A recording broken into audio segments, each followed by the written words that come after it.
Episode 2 Himachal Pradesh के राज्य और राजनीतिक इतिहास। नमस्कार। हिमाचल प्रदेश के इतिहास की इस कड़ी में आपका फिर से स्वागत है। प्राचीन काल के बाद हिमाचल प्रदेश में कई छोटे छोटे राज्य और राजवंशों का उत्थान हुआ।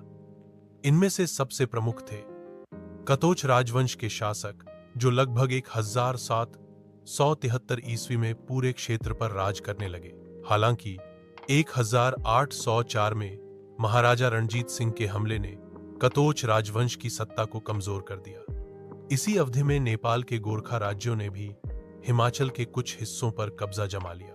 गोरखा सैनिकों ने कमान अमर सिंह थापा के नेतृत्व में कांगड़ा को घेर लिया और 1806 में कतोच राजा संसार चंद को पराजित किया, परंतु कांगड़ा कलिला गोरखाओं के कब्जे में नहीं आ सका। 1809 में महाराजा रणजीत सिंह ने कांगड़ा किले पर कब्जा किया और गोरखाओं को हिमाचल से पीछे हटने पर मजबूर किया। इसके बाद ब्रिटिश शासन की शुरुआत हुई, जिसने स्वतंत्र राजाओं को खत्म कर हिमाचल को अपने नियंत्रण में ले लिया। अगले एपिसोड में हम ब्रिटिश काल और हिमाचल के आजादी तक के संघर्षों की चर्चा करेंगे। आपका धन्यवाद।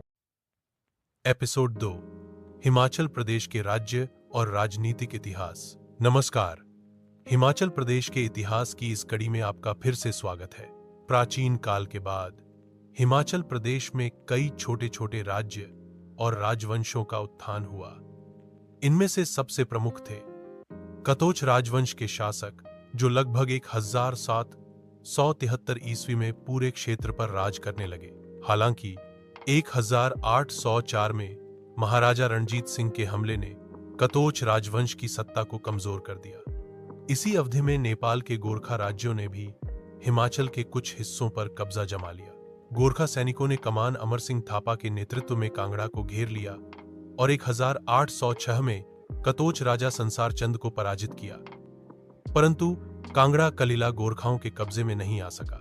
1809 में महाराजा रणजीत सिंह ने कांगड़ा किले पर कब्जा किया और गोरखाओं को हिमाचल से पीछे हटने पर मजबूर किया। इसके बाद ब्रिटिश शासन की शुरुआत हुई, जिसने स्वतंत्र राजाओं को खत्म कर हिमाचल को अपने नियंत्रण में ले लिया। अगले एपिसोड में हम ब्रिटिश काल और हिमाचल के आजादी तक के संघर्षों की चर्चा करेंगे। आपका धन्यवाद।